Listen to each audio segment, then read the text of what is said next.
పాఠశాల, వేద పాఠశాల, ఆధ్యాత్మిక విద్యార్థుల అధ్యయనశాల, ఆధ్యాత్మిక జీవిత పాఠాల పరిశోధనశాల. ఆది నుండి బైబిల్ క్లుప్త అధ్యయనానికి మరో సదవకాశం. ఆయా వ్యక్తుల జీవిత పాఠాలు నేర్చుకునే మరో సువర్ణవకాశం.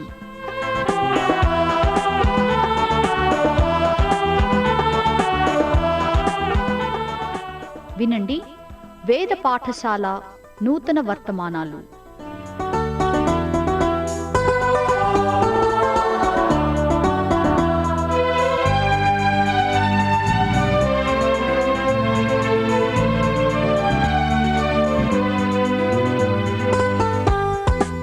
వేద పాఠశాల రేడియో శ్రోతలకు స్వాగతం. నేటి మన తరగతిలో పేతురు పత్రిక నుండి అతి క్లిష్టమైన అంశాన్ని ధ్యానించనే ఉన్నాం. ఈ తరగతికి మీరు మొదటిసారిగా హాజరైనట్లయితే ఇప్పటికైనా ఇంకా మించిపోలేదు గనుక ఇక నుండి క్రమంగా వింటారని ఆశిస్తూ ఉన్నాం. పేతురు తన మొదటి పత్రికను తన చేతులతో స్వయంగా వ్రాయలేదు, కానీ తాను అందించదలుచుకున్న సందేశాలను తన హృదయములో నుండి తెలియజేసి వ్రాయించాడు. పేతురు రాసిన మొదటి పత్రిక 3వ అధ్యాయం 17వ వచనము నుండి 4వ అధ్యాయం 2వ వచనం వరకైనట్టి 8 వచనాల్లో ఇంచుమించు 10 ముఖ్య అంశాలపై మాట్లాడాడు. దేవుని చిత్తమాలాగు ఉన్న ఎడల కీడు చేసి శ్రమపడుట కంటే మేలు చేసి శ్రమపడుటయే బహుమంచిది. ఏలయనగా మనలను దేవుని యొద్దకు తెచ్చుటకు అనీతిమంతుల కొరకు నీతిమంతుడైన క్రీస్తు శరీర విషయములో చంపబడియు ఆత్మ విషయములో బ్రతికింపబడి పాపముల విషయములో ఒక్కసారే శ్రమపడెను. దేవుని దీర్ఘశాంతము ఇంకా కనిపెట్టుచుండినప్పుడు పూర్వము నోవహు దినములలో వాడ సిద్ధపరచబడుచుండగా అవిధేలైన వారి యొద్దకు, అనగా చెరలో ఉన్న ఆత్మల యొద్దకు ఆయన ఆత్మరూపిగానే వెళ్ళి వారికి ప్రకటించాను. ఆ ఓడలో కొందరు, అనగా 8 మంది నీటి ద్వారా రక్షణ పొందిరి. దానికి సాదృశ్యమైన బాప్తిస్మము ఇప్పుడు మిమ్మను రక్షించుచున్నది. అదేదనగా శరీర మాలిన్యము తీసివేయుట కాదుగాని యేసుక్రీస్తు పునరుత్థాన మూలముగా దేవుని విషయము నిర్మలమైన మనసాక్షినిచ్చు ప్రత్యుత్తరమే. ఆయన పరలోకమునకు వెళ్ళి దూతల మీదను శక్తుల మీదను అధికారము పొందినవాడై దేవుని కుడిపార్శ్వమున ఉన్నాడు. క్రీస్తు శరీరమందు శ్రమపడెను గనుక మీరును అట్టి మనసును ఆయుధముగా ధరించుకునుడి.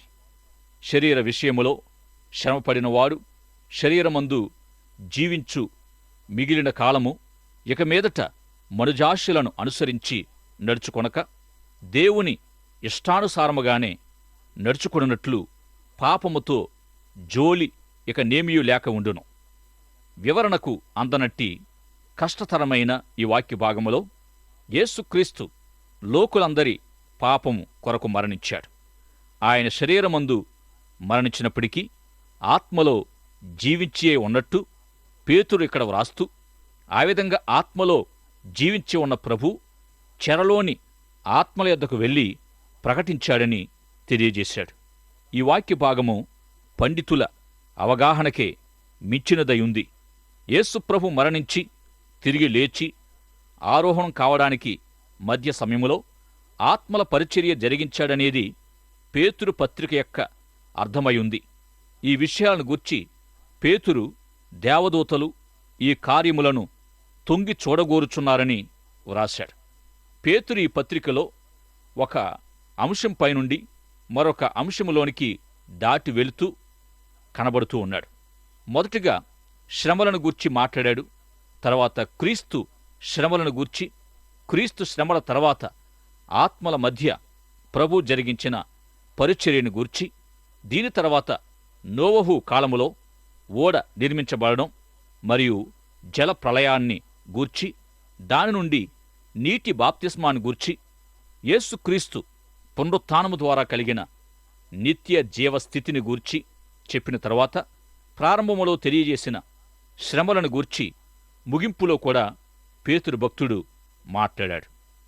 చివరిలో శరీరమందు శ్రమపడుటను గూర్చి మాట్లాడుతూ శరీరములో కలిగే శ్రమ ద్వారా శరీరములోని పాపము దాని శక్తిని కోల్పోతుంది అనే సత్యాన్ని తెలియజేశాడు.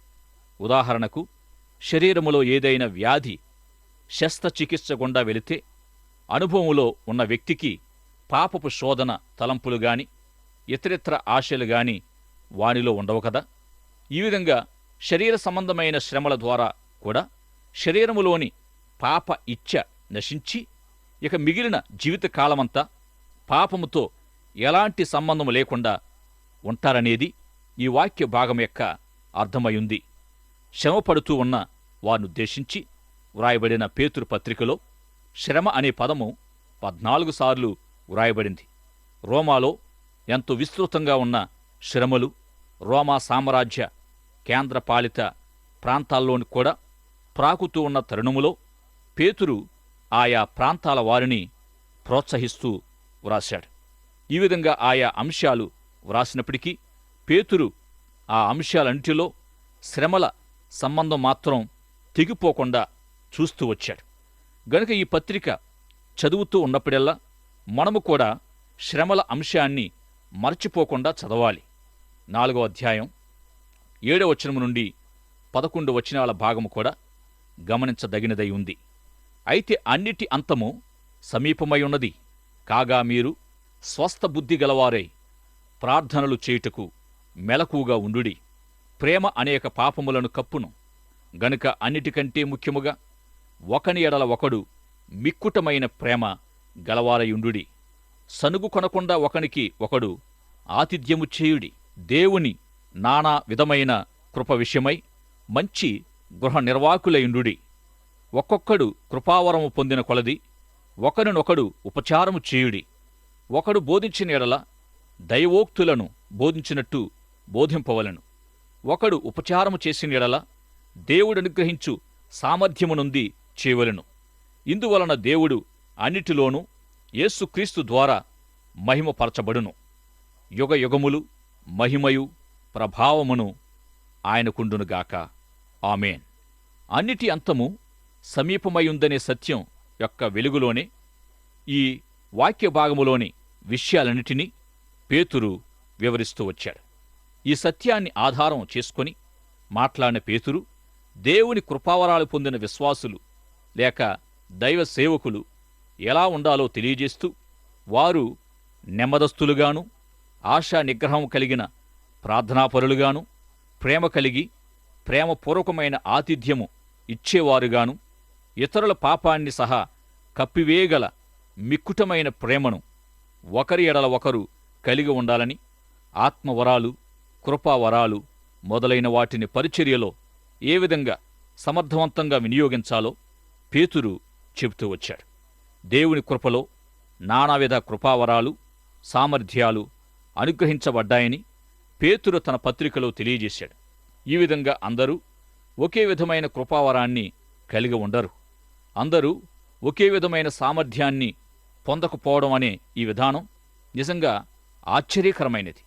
కర్మాగారాల్లో తయారై వెలువడే ఆయా పదార్థాలు ఆయా వస్తువులు యంత్రాల్లో నుండి వరుసగా ఒకే పరిమాణములో ఒకే పదార్థముతో బయటకొచ్చినట్టుగా కాక దేవుని సంఘములో విశ్వాసులు వెవ్వేరు కృపావరాలు ఆత్మవరాలు పొంది ఉండడం నిజంగా అద్భుతం కాదా? ఈ విధంగా నీ కృపావరం ఏదైతే ఉందో దాననుసరించి లేక దానితోనే నీ పరిచర్య జరిగిస్తావు. ఉపదేశవరమైతే బోధనావరమైతే బోధించి ఉపదేశించి పని జరిగిస్తావు. నీ పరిచర్య నమూనాకు నీవు పొందిన కృపావరమే ఆధారం. అయితే ఏది చేయడానికైనా సిద్ధపడే దానిలో నీ విధేయత రుజువుపరచబడుతుంది. ప్రతి ఒక్కరూ అన్నీ చేయగలిగి ఉండొచ్చు. అయితే లేఖనం ఆ విధంగా చెప్పడం లేదు. దేవుని కృప విషయమైన నానా విధ పరిచర్యలను గూర్చి పేతురు చివరగా ఇచ్చే ఒక ప్రాముఖ్యమైన తలంపు ఏమిటంటే, మీ కృపావరాలు తలాంతులన్నిటితో ఒకరినొకరు సేవ చేసుకునేటప్పుడు అట్టి సేవ అంతటికీ దేవుడే మూలమై ఉంటాడు. లేఖనాల్లో కృపావరాలను గూర్చి చెప్పబడే ఒకే తలాంపు ఏమిటంటే, సంఘ క్షేమాభివృద్ధి అయ్యుంది. నేను కలిగి ఉండే కృపావరాలతో నేను నీవు కలిగి ఉన్న కృపావరాలతో నీవు నాకు క్షేమాభివృద్ధి కలిగించాలి. మనలో ఎవరం ఏమి కలిగి ఉన్నా ఒక విషయం మరిచిపోక గుర్తుంచుకోవాలి. దేవుడే మనము కలిగి ఉన్న వాటన్నిటికీ ఆధారం, మూలమై అన్నిటి వెనుకనున్న శక్తి ఆయనే అని మనం తెలుసుకోవాలి. ఇక మనము కలిగి ఉండే వాటన్నిటి ప్రయోజనం దేవుణ్ణి మహిమపరచాలి. పేతురు రాసిన మొదటి పత్రిక 4వ అధ్యాయములో పేతురు ఒక అద్భుతమైన సందేశాన్నిచ్చాడు. పేతురు రాసిన మొదటి పత్రిక 4వ అధ్యాయం 12వ వచనం నుండి 19వ వచనం వరకు, ప్రియులారా, మిమ్మును శోధించుటకు మీకు కలుగుచున్న అగ్ని వంటి మహాశ్రమను గూర్చి మీకేదో ఒక వింత సంభవించినట్లు ఆశ్చర్యపడకుడి. క్రీస్తు మహిమ బయలుపరచబడినప్పుడు మీరు మహానందముతో సంతోషించు నిమిత్తం క్రీస్తు శ్రమలలో మీరు పాలివారై ఉన్నంతగా సంతోషించుడి. క్రీస్తు నాము నిమిత్తం మీరు నింద పాలైనేడల మహిమా స్వరూపి అయిన ఆత్మ, అనగా దేవుని ఆత్మ మీ మీద నిల్చుచున్నాడు గనుక మీరు ధన్యులు. మీలో ఎవడునూ నరహంతకుడుగా గాని, దొంగగా గాని, దుర్మార్గుడుగా గాని, పరుల జోలికి పోవువాడుగా గాని బాధననుభవింప తగదు. ఎవడైనను క్రైస్తవుడైనందుకు బాధననుభవించిన ఎడల అతడు సిగ్గుపడక ఆ పేరును బట్టియే దేవుని మహిమపరచవలెను. తీర్పు దేవుని ఇంటి యొద్ద ఆరంభమైతే దేవుని సువార్తకు అవిధేయులైన వారి గతి ఏమగును? మరియు నీతిమంతుడే రక్షించబడుట దుర్లభమైతే భక్తిహీనుడును పాపియు ఎక్కడ నిలుతురు? కాబట్టి దేవుని చిత్తప్రకారము బాధపడువారు నమ్మకమైన సృష్టికర్తకు తమ ఆత్మలను అప్పగించుకొనవలెను. ఈ వాక్య భాగములో పేతురు శ్రమలను గూర్చి మాట్లాడుతూ ఒక వింత సంభవించినట్టు ఆశ్చర్యపోకండి అంటున్నాడు. సాధారణంగా శ్రమలు మానవ జీవితములో ఒక భాగమని అందరూ అంగీకరిస్తాం. ప్రతి ఒక్కరూ శ్రమలు, సమస్యలు, తుఫానులు లేక బీభత్సాలు, ఒడిదుడుకులు, వైపరీత్యాలు మొదలైనవెన్నో ఎదుర్కొంటారు. అయితే వాటన్నిటి నుండి విజయవంతంగా ఎలా బయటపడాలనేది అందరికీ తెలుసా లేదనేదే మనం చెప్పాలి. మనకు సంభవించే వాటన్నిటికీ అన్ని వేళల మనము ఉత్తరవాదులం కాజాలం. రెక్కలు తెగి పడిపోయిన పైకెగరలేని స్థితిలో మనం ఉండొచ్చు. అందుకు తప్పకుండా మనది కాకపోవచ్చు. ఈ పరిస్థితులన్నిటిలో మనము నిమిత్త మాత్రులమే. గతాన్ని లేక వాస్తవాన్ని మనం మార్చలేం. అయితే పేతురు పత్రికలో ఇవ్వబడిన గొప్ప పరిష్కార మార్గమేమిటంటే, అన్నిటి అంతము సమీపమై ఉన్నది. స్వస్థబుద్ధి గలవారమై ప్రార్థనలు చేయుటకు మెలకుగా ఉండాలనే గొప్ప పరిష్కారము ఇవ్వబడింది. ఈ పరిష్కార మార్గము ఇతర విధానాలన్నిటినీ మించినదయుంది గనుక ప్రభుపై ఆధారపడండి, ప్రభుకు ప్రార్థన చేయండి, ప్రభుకు మీ విన్నపాలు తెలియచేయండి. పేతురు పత్రిక ప్రకారం మనకు శ్రమలున్నప్పటికీ అదే ప్రక్క దేవుని వాక్యము కూడా మనకు అనుగ్రహించబడింది. ఈ విధంగా దేవుని వాక్యము ద్వారా సమస్యలు ఏ విధంగా ఎదుర్కోవాలో తెలియచేయబడుతూ ఉంది.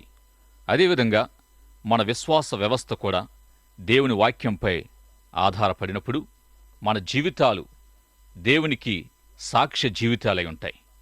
ఈ విధంగా దేవునికి సాక్షార్థమై ఉండడానికి దేవుడు మన జీవితాల్లోనికి శ్రమలను అనుమతించడం జరుగుతూ ఉంది.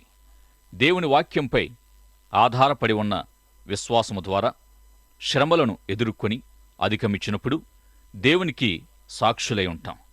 వాక్యము ద్వారా, విశ్వాసము ద్వారా శ్రమలను మనము ఎంతవరకు ఎదుర్కొంటామో దానిని బట్టి మనము దేవునికి బలమైన సాక్షులుగానైనా లేక బలహీనమైన సాక్షులుగానైనా ఉండడం జరుగుతుంది. ఏ విధంగానైనా గాని మనం ఈ లోకములో దేవునికి సాక్షులమనేది సత్యం. యేసుక్రీస్తునందలి విశ్వాసము ద్వారానే వారు శ్రమలను ఎదుర్కొనేవారు అయినప్పటికీ పేతురు ఆసియా అన్నంతటా చెదరిన విశ్వాసులకు కొన్ని ఆసక్తికరమైన సత్యాలను తెలియజేశాడు. ప్రియ సోదరి సోదరుడా, శ్రమానుభవం అనేది కాకతాళీయం కాదు. శ్రమానుభవము ఒక పిలుపు. శ్రమానుభవము ఒక ప్రయోజనాన్ని కలిగి ఉండి ఒక ఫలితాన్ని పొందుతుంది. మనకంటే ముందున్నవారెవరో శ్రమపడినందువల్ల మనము రక్షించబడ్డాం. ఈ విధంగా మన నిమిత్తము శ్రమపడిన క్రీస్తు అడుగు జాడల్లో నడవడానికి, ఈ లోకములో ఆయన సాక్షార్థమై జీవించడానికి మనం పిలువబడ్డాం. శ్రమపడ్డానికి పిలువబడిన వారు క్రీస్తు శ్రమలలో పాలి భాగస్థులై ఉంటారు. తార్షువాడైన సౌలు క్రీస్తు సంఘాన్ని హింసిస్తున్నప్పుడు ప్రభు, నీవు నన్నెందుకు హింసిస్తున్నావు అని అడగడంలోని ప్రభు యొక్క ఉద్దేశం ఏమిటంటే, సంఘము ద్వారానే ప్రభు ఉనికి కలిగి ఉంటూ తను తాను ప్రత్యక్షపరుచుకుంటూ ఉన్నాడు. ఆ విధంగా విశ్వాసుల శ్రమల్లో ఆయన పాలువాడై ఉంటాడు. ఆయన శ్రమలో విశ్వాసులు పాలువారై ఉంటారు.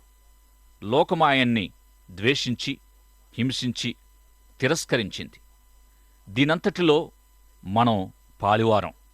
దైవ సంబంధమైన జీవితం జీవించేవారంతా శ్రమను ఎదుర్కొనాలని పేతురు తెలియజేశాడు. శ్రమానుభవ పిలుపును పొందినవారు క్రీస్తు మాదిరిని అనుసరించాలి. విశ్వాసులు శ్రమపడుతూ ఉన్నప్పుడు దేవుని మహిమతో ఆయన ఆత్మ వారిపైకి దిగివస్తాడు. దేవునికి స్తోత్రం. దేవుడు శ్రమపడేవారిని తన కృపతో, తన ఆత్మతో అభిషేకించి శ్రమలను సహించడానికి, ఆత్మ సంబంధమైన జీవితానికి అవసరమైన సహాయమంతటిని అనుగ్రహించి దేవుని సాక్షిగా జీవించే ఏర్పాటు చేస్తాడు. కొందరైతే దేవుని ప్రజలకు శ్రమ ఉండకూడదు అంటారు. కాని వాక్యము శ్రమ పడడాన్ని గూర్చి ఎంతో తెలియజేస్తూ ఉంది. శ్రమ పడడం అనేది దేవుని ప్రజల జీవితాల్లో దేవుని చిత్తమై ఉంది. దేవుని చిత్త ప్రకారము శ్రమపడేవారు నమ్మకమైన సృష్టికర్తకు తమ ఆత్మలను అప్పగించుకోవాలి. దేవుని చిత్త ప్రకారము శ్రమపడేవారిని దేవుడు ఎన్నడూ విడువడు, ఎడబాయడు. ఇక 5వ అధ్యాయం ప్రారంభం నుండి సంఘ నాయకులు లేక పెద్దలైన వారిని ఉద్దేశించి పేతురు భక్తుడు వ్రాశాడు. ఆది సంఘ ప్రారంభం నుండి ఉన్నవాడైన పేతురు తనను తాను ఒక ముఖ్య గురువుగా ఎంచుకోలేదు, కాని పెద్దల్లో ఒకడిగానే ఎంచుకున్నాడు. 5వ అధ్యాయాన్ని వ్రాసేటప్పుడు పేతురు ఎంతగానో తనను తాను తగ్గించుకున్నాడు. ప్రత్యేకంగా ఈ 5వ అధ్యాయములో పేతురు సంఘంపై విచారణ చేసే పెద్దలందరినీ ఉద్దేశించి మందపై ప్రభువులు అయినట్టుండక మందకు మాదిరులుగా ఉండండని హెచ్చరిస్తూ తానొక అధికారిగా కాక వారిలో ఒకడిననే ఎంచుకున్నాడు. ఈ 5వ అధ్యాయములో దేవుని వాక్య చిత్తప్రకారమైన సంఘ విధానాన్ని మనం గమనించగలం. ఈనాడు సంఘాలు లోక విధానాలతో, వ్యాపార విధానాల్లో అక్కడక్కడ కొనసాగడం మనం చూస్తూ ఉన్నాం. ఉదాహరణకు అభివృద్ధి చెందుతున్న సంఘ వ్యవహారాలు మొదలైనవి పర్యవేక్షించడానికి త్వరగా మన పనులు పూర్తి చేసి పెట్టే కంప్యూటర్లు ప్రవేశపెడుతూ ఉన్నాం అనుకోండి. వాటి వినియోగానికి, జీవనోపాధికి గురి కాగలిగిన సేవ దృక్పథము లేని యవనస్తులు సంఘ వ్యవహారాల్లో ప్రవేశించడం జరుగుతుంది. అప్పుడు ఆ సంఘ కాపరి కూడా తన స్థానములో, తన బాధ్యతల్లో క్షీణించడం జరుగుతుంది. అయితే ఈ విషయాల్ని పరిశీలించి, వ్యవస్థీకరించి, ప్రాతినిధ్యం వహించి, పర్యవేక్షించి, సాధక బాధలను తెలుసుకోవడానికి నేర్చుకుని ఉండాలి. సేవలో లోక పద్ధతుల్ని అనుసరించడం కొంత లాభకరము, ఉపయోగకరము అని అనిపించినా సంఘములో ఇట్టి ఇతర పద్ధతులను ఉపయోగించినప్పుడు సంఘ సేవ లౌకిక సేవా సంస్థ వంటిదిగా మారిపోవచ్చు. సంఘము ఎప్పుడైనా సరే వ్యాపార సంస్థ వలె నడిపించబడకూడదని దేవుని యొక్క వాక్యము ఎంతో స్పష్టముగా తెలియజేస్తూ ఉంది. స్థానిక సంఘము యాజమాన్యాన్ని ఏ విధంగా కలిగి ఉండాలి, ఎట్టి యాజమాన్య నియమాల్ని సంఘము పాటించవలసి ఉంది, ఈ విషయములో లేక నాయకత్వాన్ని గూర్చి ప్రభు ఏమి చెప్పారో మత్తయి సువార్త 23వ అధ్యాయములో మనం గమనించగలం. పేతురు రాసిన మొదటి పత్రిక 5వ అధ్యాయములో పెద్దలారా అని సంబోధించబడింది. విశ్వాసుల సంఘం వ్యాపార సంస్థ కాదు. మీకప్పగింపబడిన మందపై ప్రభువులైనట్టుండక మందకు మాదిరులుగా ఉండండి. ఈ విధంగా పేతురిచ్చిన సలహా మేరకు అతని జీవితము కూడా సరిపడి ఉన్నప్పుడే వారతని సలహాలు, సంప్రదింపులు స్వీకరిస్తారు గదా. మాదిరిగా ఉండవలసిన సంఘ పెద్ద కూర్చొని కునికిపాట్లు పడుతున్నాడనుకోండి, ఎవరు అట్టివాని మాట వినరు, అతన్ని అనుసరించరు, అతన్ని లెక్క చేయరు. అంతేకాక ఏదో సైన్యానికి అధికారిగానో పారిశ్రామికవేత్తగానో వ్యవహరించడం కూడా మాదిరి కానే కాదు. అధికారం కోరేవారంతా బహిరంగ స్థలాల్లో, సంత వీధుల్లో వందనాలు, నమస్కారాలు పొందజూస్తారని, రబ్బీ అని లేక గురువా అని, తండ్రి అని పిలిపించుకోగోరతారని. అయితే మీరలాగూ ఉండవద్దు. ఒక్కడే మీ తండ్రి, ఒక్కడే మీ గురువు, ఒక్కడే మీ బోధకుడు మనకు పరలోకములో ఉన్నాడని ఎవరి ద్వారానైతే పేతురు శిక్షణ పొందాడో ఆ ప్రభు దగ్గర ఈ మహాసత్యాలు నేర్చుకున్నాడు. తన అపోస్తలిక అధికారముతో పేతురు అందరికీ పైగానుంటూ మిగిలిన వారిని కింద పెట్టకుండా అందరిలో ఒకడుగానే ఉన్నాడు. మనమంతా సోదరులం అనే సత్యం ప్రకారంగానే జీవించాడు. అయితే సేవలో పెద్ద పెద్ద బిరుదులు, అధికార పదవులు నిర్వహించడం అనేది వాక్యములో లేనేలేదు. యేసుక్రీస్తు ద్వారా, ఆయన ఆత్మ ద్వారా ఇట్టి పదవులు, బిరుదులు కలుగలేదు. యేసుక్రీస్తు, ఆయన పరిశుద్ధాత్మయే మన నాయకులై ఉన్నారు. 5వ అధ్యాయము చివరలో పేతురు క్రీస్తునందు తన నిత్య మహిమకు మిమ్మును పిలిచిన సర్వకృపానిధియగు దేవుడు కొంచెము కాలము మీరు శ్రమపడిన పిమ్మట తానే మిమ్మును పూర్ణులుగా చేసి స్థిరపరచునుగాక. ఈ విధంగా తాను అనుభవించిన కొద్దీ శ్రమ తర్వాత ప్రభు పేతురును బలపరిచి స్థిరపరిచాడు. ఈ విధంగా మనకు కలిగే శ్రమలన్నీ మనల్ని బలపరిచి అభివృద్ధి పరచడానికే పంపబడుతూ ఉన్నాయి అని మనం గమనించాలి. ఒకవేళ ఇంతవరకు మీరు ఏ శ్రమ పడకపోయినా లోకములో మీకు శ్రమ కలుగును, ఆయనను ధైర్యము తెచ్చుకునుడి అన్నారు ప్రభువారు. మరి ప్రియ సోదరుడా, సోదరి, మీకు సంభవిస్తున్న శ్రమల విషయములో ఏ విధంగా స్పందిస్తున్నారు? మీరు శ్రమలను సహించుట వలన దేవుడి మిమ్మును పూర్ణులుగా చేసి స్థిరపరిచి బలపరచుననే నమ్మకం మీరు కలిగి ఉన్నారా? దేవుని వాక్యము ద్వారా, విశ్వాసము ద్వారా శ్రమలను, సమస్యలను ఎదుర్కొనుటలో మీ ఆత్మీయ జీవితాలు ఏ విధంగా ఉన్నాయి? ప్రభు ఉంచిన చోట బలమైన సాక్షులుగా మీరు జీవించగలుగుతున్నారా? లేక బలహీనమైన సాక్షులుగా ఉంటున్నారో? ఒక్కసారి మిమ్ములు మీరు దేవుని వాక్య వెలుగులో పరిశీలించుకోవలసిందిగా ప్రేమతో మీకు మనవి చేస్తూ ఉన్నాను. ప్రార్థన చేసుకుందాం. దయతో తరల వంచండి, ప్రార్థనలో ఏకీభవించండి.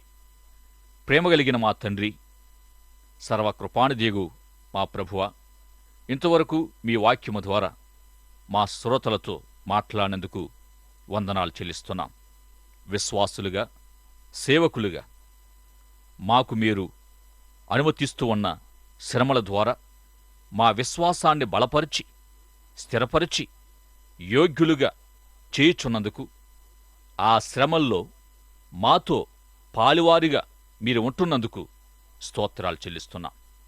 మీ వాక్యము ద్వారా, మీ ఆత్మ ద్వారా మాకొచ్చే శ్రమలను సహించడానికి, మీ కొరకు బలమైన సాక్షులుగా జీవించడానికి మీ ఆత్మ సహాయము మాకు దయచేయమని, మా అందరి కొరకై ముందుగా శ్రమపడిన మీ ప్రియకుమారుని అడుగు జాడల్లో మమ్మును నడిపించుమని, మాకొచ్చే శ్రమల ద్వారా మమ్ములను సంపూర్ణులుగా చేయమని, మీ పరిచర్యలోనూ కుటుంబ జీవితములోనూ మమ్ములను స్థిరపరిచి బలపరచుమని, అలాగే సేవకులమైన మాకు మీరప్పగించిన సంఘమనే మందకు మాదిరికరంగా, విశ్వాసుల సమూహానికి ఆదర్శంగా మా వ్యక్తిగత సాక్ష్యాలు ఉండడానికి సహాయము చేయమని యేసు నామములో ప్రార్థిస్తున్నాం పరమతండ్రి. ఆమేన్.